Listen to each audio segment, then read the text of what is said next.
आदेश।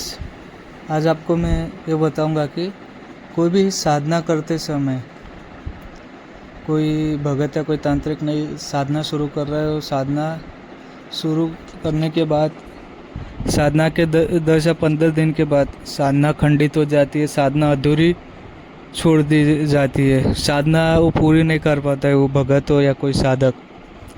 तो उसका भक्ति पे क्या असर होता है, उसका भक्ति पे असर होता है या नहीं, उसके बारे में मैं संपूर्ण चीज़ें आज आपको मैं बता दूंगा। और कोई तांत्रिक या कोई भगत ने आपके गद्दे पे बंधन लगा दिया है, आपको कोई मंत्र जाप करते हुए मंत्र सिद्ध नहीं हो रहा है, आपको साधना सिद्धि में सफलता नहीं मिल रही है, तब वीडियो में दिए गए व्हाट्सएप नंबर के जरिए मुझसे बातचीत कर सकते हो। मैं आपको वहाँ पे आपके हर प्रश्न का जवाब दे दूँगा। अब आते साधना सिद्धि जो करना चाहते हैं, वो साधना में सफलता नहीं मिलती उनको, या साधना शुरू करने के बाद 10 या 15 दिन के बाद उनकी साधना खंडित हो जाती है, साधना अधूरी छूट जाती है, या साधना तो में उनको पूरी सफलता नहीं मिलती है। क्या कारण है? जो कोई नया साधक या नए भगत है, बिना गुरु के चलते,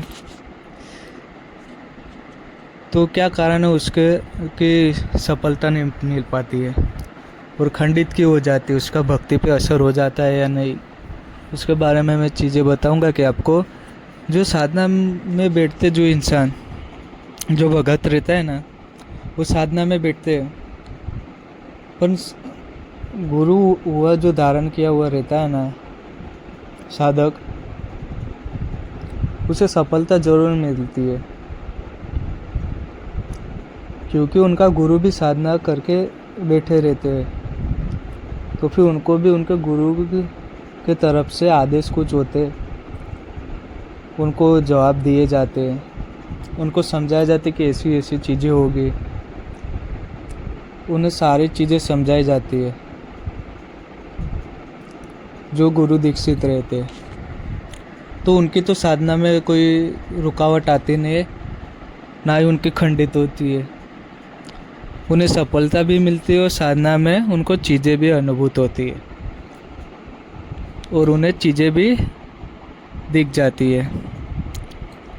उन्हें कभी असफलता ऐसी मिली हुई रहती ही नहीं है जिसने गुरु धारण किया होगा, उन्हें सफलता जरूर मिलती है। असफलता किससे मिलती है कि जिसने गुरु धारण नहीं किया होगा, उनको असफलता मिलती है। अभी बहुत इंसानों के मन में यह आता है कि गुरुजी मैं गुरु धारण कैसे करूं। अरे पर इंसानों के मन में क्या रहता है कि इसके पास थोड़ी चीज़ें ले लूँ, उसके पास थोड़ी चीज़ें ले लूँ, इसके पास मुझे और सीखने को मिल जाएगा, उसके पास मुझे और सीखने को मिल जाएगा। कोई भी चेला रहता है, कोई भी इंसान रहता है ना, उसके मन में चीज़ें बहुत रहती है, उसमें वही भटक जाता है। गुरु एक ही करो, अच्छा गुरु करो, अच्छी गद्दी उसकी बड़ी होगी, ज्ञान हासिल होगा, वो गुरु धारण करना चाहिए। अभी मुझे व्हाट्सएप पे बहुत मैसेज आ जाते कि गुरुजी आप मुझे साधना दे दो, साधना दे दो। साधना किसे दी जाती है पता है तुम्हें? मूर्ख इंसान है जो मुझे ऐसे मैसेज करते हो, दुनिया के बड़े पागल इंसान है जो मुझे व्हाट्सएप पे ऐसे मैसेज करते हैं, मुझे साधना दे दो, साधना दे दो। अरे साधना किसे दी जाती है? जिससे जो मेरे से दीक्षित हुए हुए, जिन्हें मैं दीक्षा दिया हो, जो मेरे चेले हैं, उन्हें साधना वो सबको सिखाई जाती है।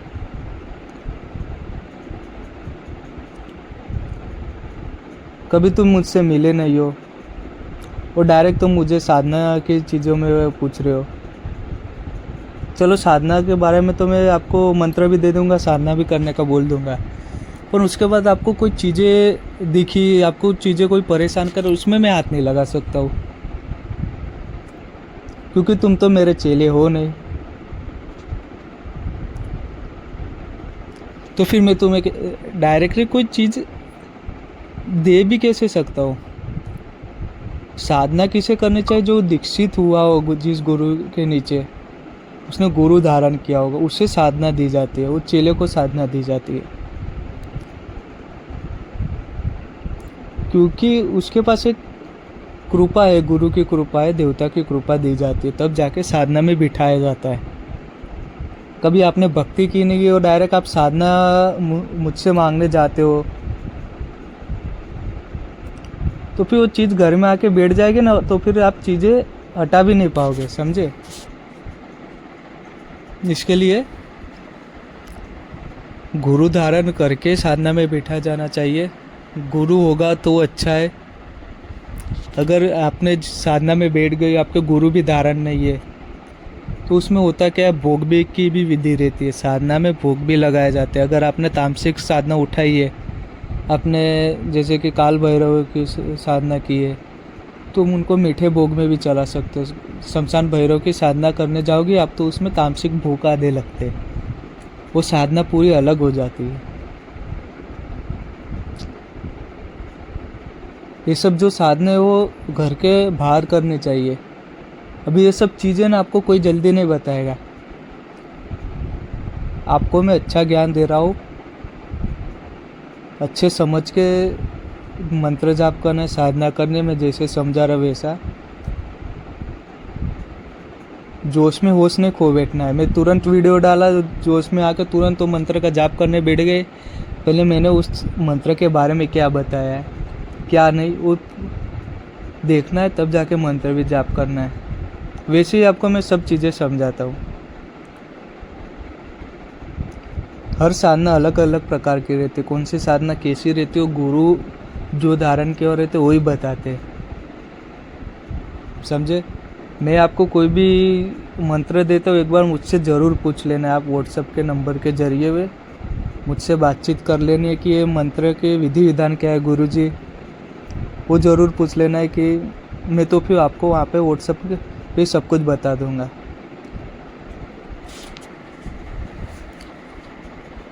साधना करने से पहले गुरु से परवानगी लेनी पड़ती है, गुरु को आदेश करना पड़ता है कि गुरुजी मैं ये साधना कर रहा हूँ, मुझे इस साधना में सफलता मिलनी चाहिए, क्या नियम रहने पड़ेंगे, कैसे नियम रहेंगे, उसके बारे में सब कुछ पूछना पड़ता है गुरुओं को।